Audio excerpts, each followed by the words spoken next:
Shocking new numbers by the Center for Immigration Studies revealed the rising threat of the MS-13 gangs in the United States. According to the report, 207 murders in those red 22 states on your TV screen have been tied to the brutal gang since 2012.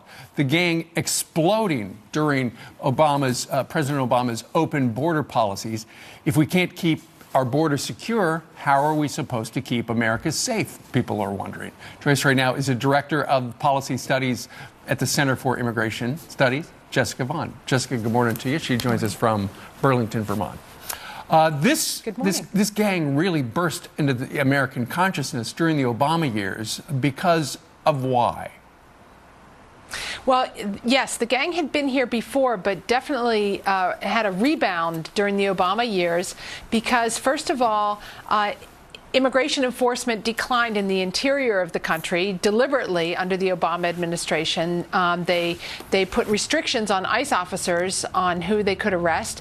And also during this time, there was this influx of illegal arrivals from Central America, mostly teenagers, but also some families with kids who benefited from the catch and release policies that the Obama administration had in place. And they were resettled in places all over the country, which happened to be those very same places where MS-13 has seen a resurgence. And the gang knew about the lenient policies and was deliberately taking advantage of them to build its ranks here. And they've been on a horrific crime spree ever since. No kidding. We've got some facts. 207 murders have been tied to MS-13 since 2012. 500 MS-13 members charged for major crimes since 2012 as well. And I understand that since January of 2016, there have been 17 people killed by MS-13. But here's the thing. It's hard to deport a lot of these people, Jessica, because they are in sanctuary areas. That is a problem. We found that about half of the cases we looked at took place in sanctuary jurisdictions.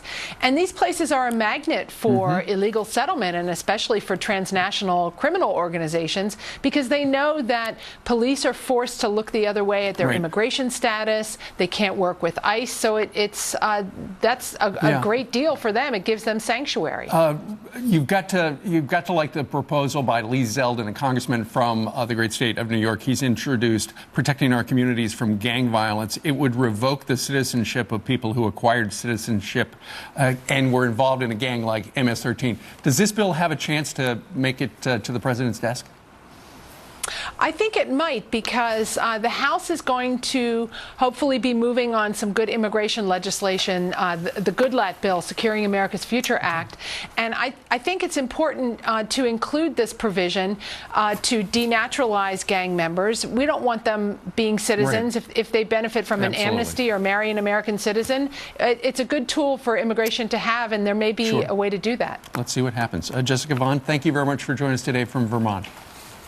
Thank you, Steve. You bet.